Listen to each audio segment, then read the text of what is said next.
Abhishek Rohtas channel के देख रहल बानी, उनका के सबके सबसे पहले सबके हाथ जोड़ के प्रणाम बाटे हमरा तरफ से। और तनी चैनलों पर ध्यान दी लोग। कैसा लग रहा है आपको तिलक समारोह? अपना भाई के तिलक में आइल बानी तो एक से खुशी और का हो सकेला।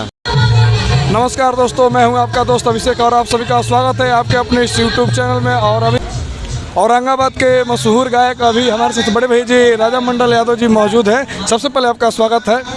सब दर्शक लोगन के हमरा तरफ से हाथ जोड़ के प्रणाम बाटे। और आज अपना भाई के तिलकोत्सव में उपस्थित भइल बानी।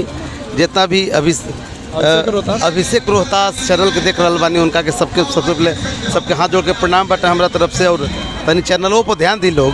कैसा लग रहा है आपको तिलक समारोह? अपना भाई के तिलक में आइल बानी तो एक से खुशी और का हो सकेला। कुछ हो जाए एकदम का है ना, जैसे रोशन रॉकी हमारा एक गाना बनाया था तो हम गाए थे। इसके हमारा छोटा भाई है और इसके निर्देशन में हम गाए थे कि सड़िया कमर से सरक जाता सखिया हमार। और प्रकाश परदेसी ने इस गाने को लिखा। बहुत आनंद आया, बहुत मजा आया इस गाने को। और अभी हमने मजा ले स्टेज पर के गर्दा उड़ावे के। होली का सॉन्ग है कि नहीं आपका? होली आ रहा है, बहुत जल्दी रिकॉर्डिंग हो गया है, मिक्स होकर के मिल गया। शूटिंग बाकी है, व्यस्तता के कारण हो नहीं पा रहा। लगातार कार्यक्रम इतना है कि रात में जगिए तो दिन में सोतना होता है।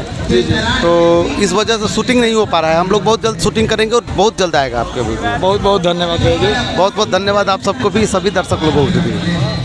यहाँ पे तमाम तरह के कलाकार यहाँ पर सारे कलाकार मौजूद हैं। यहाँ पर म्यूजिक डायरेक्टर रोशन रॉक भाई, कैसा लग रहा है आपको? क्या कहना चाहिए? बढ़िया लगा था सबको हमारे होता का बढ़िया लगे होता महारानी है तब न बुझाइए।